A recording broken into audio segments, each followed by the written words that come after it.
désormais régulièrement nous voir. Bonjour. Laurent Lavige pour un tout autre sujet, un sujet qu'on aime d'une certaine manière. C'est le premier livre qui est sorti post-Hallyday. Tout à fait. Johnny est mort il y a 15 jours, on l'apprenait quasiment en ce début de matinée. C'était durant de la nuit du mardi au mercredi. Et c'est le premier livre que vous avez sorti. Il n'était pas prévu. Hein. Enfin, c'est le troisième livre sur Johnny que je sors, mais effectivement, la date était un petit peu prévue. On ne savait pas que Johnny allait partir aussi vite que cela. Vous l'avez suivi, vous l'avez bien connu, vous avez été producteur. Oui, producteur, je l'ai suivi dans des tournées avec lui. On a partagé 2-3 petites choses que je vous raconterai peut-être tout à l'heure. Vous nous raconterez Clément Viktorovitch qui est en retard. Oui, légèrement. On est toujours en retard. Tout va bien ? Ah non, je ne suis pas toujours en retard. Parce que... Non, bien sûr que non. Et Gabriel Dédier qui est là également. Bonjour. Vous deviez venir vendredi et puis l'actualité de Milas, c'était dramatique. Ce qui fait qu'on n'avait pas pu vous recevoir. Oui. Et c'est bien que vous soyez là ce matin. Vendredi, c'était la journée de la grossophobie. Oui, c'est ça. C'était la journée de lutte contre la grossophobie, oui. Et vous-même, vous avez le sentiment, évidemment, d'être victime de grossophobie ? Alors, c'est pas le sentiment, c'est vraiment le cas. C'est pour ça que j'ai écrit un livre. En fait, c'est un livre de témoignage, mais c'est aussi une enquête. Je suis partie de mon expérience.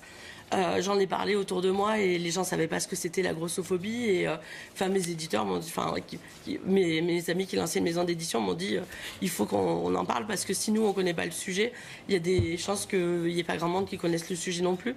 Donc c'est pour ça qu'on s'est lancé sur cette enquête. Alors grossophobie, on voit votre livre, évidemment, c'est assez facile à décoder, la peur des gros. C'est ça, c'est le rejet des gros en fait. C'est le rejet, l'ostracisation des personnes grosses, le fait de ne pas les employer, le fait... c'est votre cas, par exemple, vous avez un emploi aujourd'hui ? Non, aujourd'hui, je n'ai pas d'emploi. Donc voilà, avec le succès du livre, je vais pouvoir faire un documentaire pour la télé, il va y avoir plein de choses, mais aujourd'hui, je vis encore des acédiques, en fait. Donc voilà, et la grossophobie, c'est pas quelque chose qui a été comme ça... inventé pour se dire on va faire une discrimination de plus. Non, la grossophobie, c'est quelque chose qui existe. Il y a des études qui sont faites. Une femme obèse a 8 fois moins de chances d'être employée qu'une femme qui ne l'est pas. Un homme obèse a 3 fois moins de chances d'être employé qu'un homme qui ne l'est pas. Tout ça, ce sont les chiffres de l'OIT. L'OIT, c'est l'Organisation internationale du travail. L'INSEE aussi a des chiffres qui montrent que une femme qui est grosse est aussi beaucoup moins employable et qu'elle évolue beaucoup moins dans une société. On sait que les jobs cadres sont pas. Il n'y a pas de gros quasiment dans les jobs cadres. Tout ça, c'est ces études. C'est-à-dire que les employeurs ont peur d'intégrer, d'employer quelqu'un qui soit gros. Pour des raisons qui sont très difficiles d'ailleurs peut-être à expliquer. Oui, je ne sais pas les résultats de votre enquête. C'est ça, il y a tout un tas de raisons. En fait, il y a des stéréotypes qui sont tenaces. Les gros seraient en carence de volonté, seraient des fainéants, seraient pas capables de tenir une journée de travail, seraient moins intelligents que la moyenne. Moi, on m'a dit en entretien d'embauche que le QI, le quotient intellectuel, était inversement proportionnel à l'IMC, l'indice de masse corporelle. Oui, mais celui qui vous a dit ça, c'est un imbécile. Mais... oui, c'est un imbécile, mais c'est le cas. C'est toujours délicat dans ces cas-là de mener une interview parce qu'on hésite entre poser des questions forcément indélicates, mais en même temps qui sont précises et qui font peut-être comprendre la vie que vous menez. Quel est le dernier acte que vous qualifieriez de grossophobie ? Le dernier acte qui m'est arrivé, alors c'était de la grossophobie ordinaire où là, je sortais de la boulangerie avec une baguette de pain et je me suis fait harceler par des gens qui m'ont dit la taille du sandwich va être gros, puis ça a vite dévié sur quelque chose de très sexuel en fait. Donc voilà, donc ils étaient plusieurs et ils ont dit que avec une grosse il y avait de la place pour plusieurs et voilà, c'est ce genre de choses là quoi. Il faut changer de boulangerie. Oui, premièrement, oui. Aussi. On va en parler évidemment tout à l'heure. Clément Viktorovitch, que vous connaissez, l'actualité est très politique ce matin. Le Premier ministre était sur RTL. Alors, je l'ai dit, ce voyage que les uns et les autres ont découvert ce matin, est-ce que c'est une polémique de plus et elle va faire pchit dans 24 heures, parce que tout le monde sera passé à autre chose, ou est-ce qu'il y a vraiment matière à, j'allais dire, un mini-scandale. Le mot est peut-être un peu fort, mais une petite affaire. C'est une bonne question, Pascal. Je suis totalement incapable d'y répondre. L'avenir le dira. Ce qui est sûr, c'est que ce matin, c'est la question qui est sur toutes les lèvres. Alors effectivement, le Premier ministre, Édouard Philippe, lors de son déplacement à Nouméa, est revenu avec un avion qui a été affrété pour l'occasion. Et on parle de 350 000 euros. Faut préciser, parce que je pense qu'il y a beaucoup de gens qui ne connaissent pas cette affaire. Il y avait un avion qui était prévu, qui était un avion d'État, qu'ils devaient le ramener. Exactement. Bon, et en chemin, ils ont trouvé que cet avion d'État n'était pas assez confortable, peut-être. Rapide, peut-être. Alors, ou rapide. C'est là qu'il y a ambiguïté. C'est un avion de l'armée.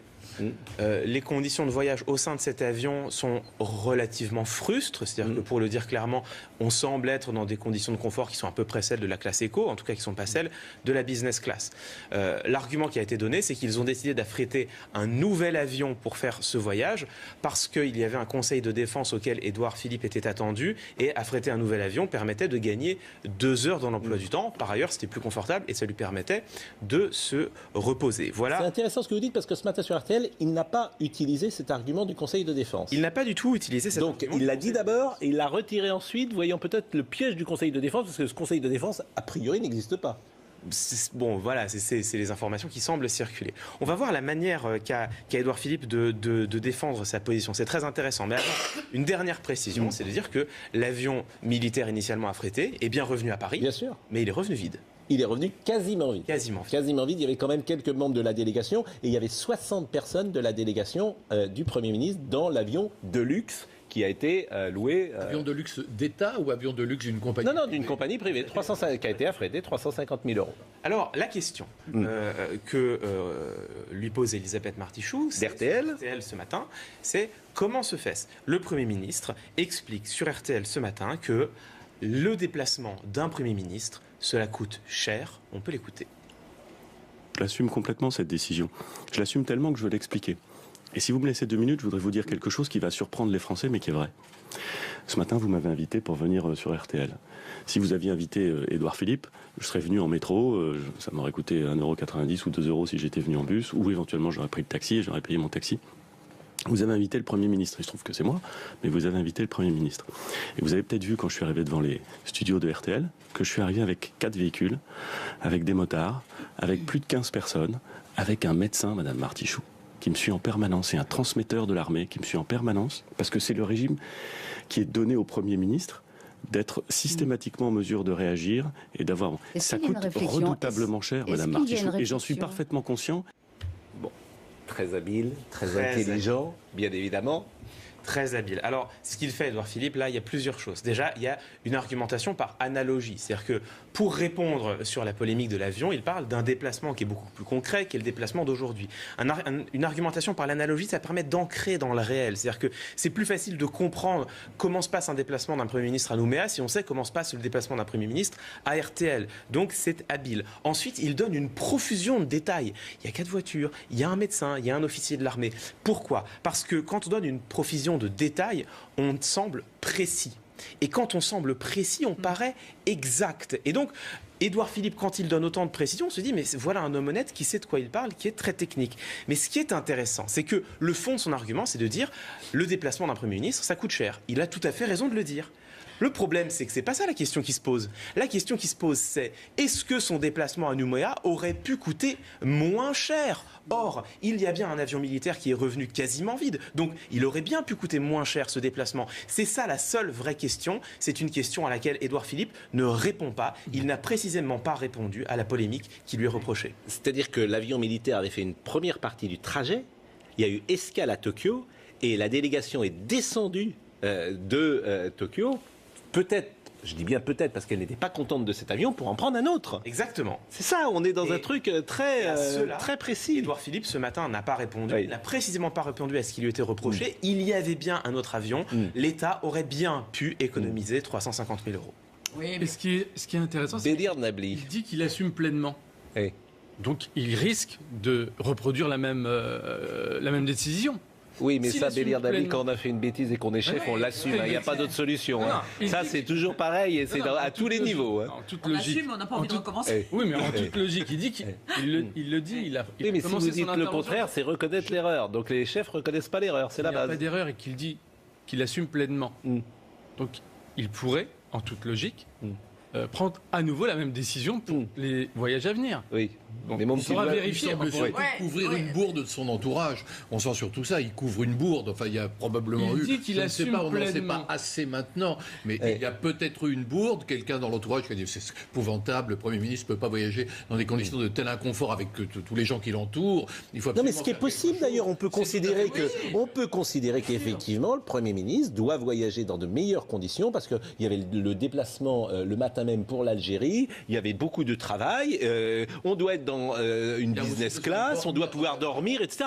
On peut entendre ça. Pourquoi pas d'ailleurs, pourquoi pas, mais c'est votre avis qui nous intéresse. Hélène Pilichowski. François Fillon, ex-Premier ministre, quand on a appris que pour aller de Paris dans sa circonscription, c'est-à-dire dans la Sarthe, dans son fameux château, entre guillemets, son manoir, on va dire, il prenait un avion alors qu'il y avait le TGV. Tout le monde était horrifié parce que c'est vraiment pas loin, si vous voulez, en voiture. Et il a expliqué que si le Premier ministre se déplaçait en TGV, c'était tout le TGV qui était quasiment privatisé pour lui, en fait, parce qu'il fallait la voiture qui précédait la sienne, celle qui était derrière, un service de sécurité de la même façon, si vous voulez, qui demandait beaucoup de monde dans le TGV, et qu'en fait, il valait mieux 45 minutes d'avion privé plutôt que de prendre le TGV. Et puis, ça a fait flop. Il n'a pas été atteint, François Fillon. Oui, mais c'est là où le bas blesse. Oui. Fillon, Édouard Philippe, etc. C'est le même discours budgétaire sur il faut faire des efforts pour faire des économies. On appelle les Français, j'allais dire normaux, les citoyens, à faire des efforts. Mais ça vous choque, par exemple, vous ou pas ? Ce qui s'est passé là, est-ce que ça vous choque ou pas ? Ce qui me choque, c'est le contraste entre le réflexe auto-justificatif et donc la justification à laquelle les politiques ont systématiquement recours pour expliquer finalement ce type de décision et de l'autre, espèce de discours de fermeté dès lors qu'il s'agit de faire des économies. Moi, ça me choque pas à du l'égard. tout, Non, mais il y a un contraste. Il y aurait donc différentes catégories de Français. C'est un peu le message subliminal et encore qui est envoyé. Bélir, il y a une phrase pour ça. Les efforts, c'est toujours pour les autres. Non, là on a des responsables politiques. A priori, mais là on est dans un déplacement international, décalage horaire, nécessité d'un rendez-vous à l'arrivée. On est dans on leur a pas dit de ne pas se déplacer. C'est comme des PDG qui se déplacent en quelque sorte. Non, sauf que les PDG, c'est de l'argent privé. La France est une espèce de grosse entreprise. Le fait qu'ils voyagent plus ou moins dans des conditions de confort, personnellement, me choque pas particulièrement. Il serait dans un jet avec une piscine privée, il aurait un lit à baldaquin, il accueillerait des hôtesses. Oui, je serais scandalisé. Mais enfin là, on n'en est quand même pas là, quoi. A priori, attendons les informations qui vont... Clément Viktorovitch. Il y a un autre facteur à prendre en considération. Vous allez peut-être trouver ça anecdotique, mais en fait, moi, je pense que c'est presque le plus important. C'est qu'on a un gouvernement qui s'engage très fortement pour la lutte contre le réchauffement climatique. Et c'est vraiment son affichage. Et le même gouvernement, pour un déplacement, affrète au retour 2 avions, dont un qui rentre libre, avec des dégagements de CO2 qui sont immenses. Il aurait dû rentrer à vélo. Mais ça, en termes de symbole, je donne la parole à Laurent Laviche, qui est venu, je le rappelle, pour Johnny Hallyday, mais je cite quand même avant cela quelques tweets à HD Pro, hashtag HD Pro, vous pouvez vous donner votre avis. C'est Oriane P. qui dit 350 000 € pour 60 personnes. Cela fait 5 000 € le billet Tokyo-Paris pour une première, c'est le prix. Pas de quoi fouetter un chat. Sauf, et on le répète, qu'il y avait un autre avion. Le problème, c'est pas cet avion-là, c'est qu'il y en avait un autre qui était prévu, que cet autre avion a été délaissé sans doute pour des raisons de confort, d'après ce qu'on imagine, et qu'il y a 2 avions qui sont rentrés, un à vide et un plein. Laurent Laviche, je veux intervenir. L'affaire éclate en plein mouvement de discours de moralisation de la vie politique. Non, mais c'est la première loi de ce quinquennat porte sur la moralisation de la vie politique. Donc il y a une forme d'idée d'exemplarité des politiques. Le quinquennat précédent disait la même chose au niveau de la moralisation. Je vais ramener cela à la littérature. Laurent Laviche, qui est venu pour Johnny Hallyday. Oui, mais je trouve ça très intéressant de me lier à vous, là, de partager vos émotions. Je vais juste, moi, ramener ça à la culture. Et ça me donne vraiment envie de replonger dans un livre que vous devez connaître. C'est un livre de Monsieur Oppenheimer, L'art d'avoir toujours raison, qui était vraiment les préceptes de tous ces politiques qui ont fait les grandes écoles et qui ont appris à avoir toujours raison. Et je trouve que dans cette anecdote, peu importe la vérité ou pas, il a l'art d'avoir toujours raison dans la manière de s'exprimer. Je trouve ça assez formidable. Je suis à la fois d'accord avec vous, mais en même temps, on n'aime pas être dans la démagogie pure et dure le matin dans cette émission, parce qu'effectivement, faut prendre toujours... Regardez par exemple le tweet de Florian Philippot, c'est Marine Lançon qui me le propose à l'instant. 350 000 euros, près de 300 SMIC claqués dans un vol Tokyo-Paris pour éviter une fin de voyage trop inconfortable où le Premier ministre Édouard Philippe, on croit rêver. Mais non, c'est la triste et une année... Oui, mais alors la deuxième question, Hélène Pilichowski, est-ce que ça va faire pchit ? Ou est-ce que ça peut embarrasser le Premier ministre ? Écoutez-moi, Pascal, ça va dépendre de l'action médiatique autour de cette affaire. C'est-à-dire, vous êtes bien placé. Ce matin, si on en parle si on consacre plus de la moitié de l'émission, je vais faire un peu comme Clément, si on consacre plus de la moitié de l'émission au sujet, et si les chaînes concurrentes font la même chose, on peut se dire je suis pas d'accord avec votre argument. Non. C'est pas est-ce qu'il y a matière ou pas ? C'est pas un argument, si vous voulez. Je veux dire, est-ce que c'est scandaleux ou pas ? C'est ça, on peut pas. C'est le fond, c'est sur le fond. On ne peut pas en préjuger. Mais non, mais c'est choquant si on met Si on met 350 000 euros, si on met les 350 000 euros en face des 5 euros d'APL qu'on a supprimés, etc., évidemment que c'est choquant. On va tout de suite trouver, c'est très facile d'argumenter. Est-ce qu'il a fait une faute ? Peut-être, on ne peut pas l'exclure. Peut-être qu'il a dit 20 heures d'avion pour rentrer de Nouvelle-Calédonie, etc. Je suis tué, j'en peux plus, etc. Il n'est pas question que je rentre dans un avion militaire qui va me secouer tout le trajet. Bon, il est possible qu'il y ait eu ça, on n'en sait rien. Mais vous savez, ce n'est pas la première fois. Souvenez-vous d'Alain Jouandet, qui a été ministre de Nicolas Sarkozy, ministre de la coopération, absolument, pour lequel, vous vous souvenez, mais pour lequel on a découvert aussi qu'il prenait, pour aller aux Antilles ou quelque chose comme ça, il était ministre de la coopération, des avions privés. Il a démissionné. Mais là, c'est autre chose encore. Oui, mais c'est pas la première fois qu'on a des... Encore une fois, c'est pas les 350 000 euros en soi qui posent problème. Ce n'est pas la décision. Bien sûr qu'un Premier ministre a besoin de se mouvoir, de bouger, de circuler. C'est pas l'enjeu. L'enjeu, encore une fois, c'est le contraste entre un message politique martelé par des gouvernements successifs sur « nous sommes un État en faillite », M. Fillon, discours qui est pratiquement assumé aujourd'hui également par le gouvernement en place, et de l'autre, un comportement qui fait fi précisément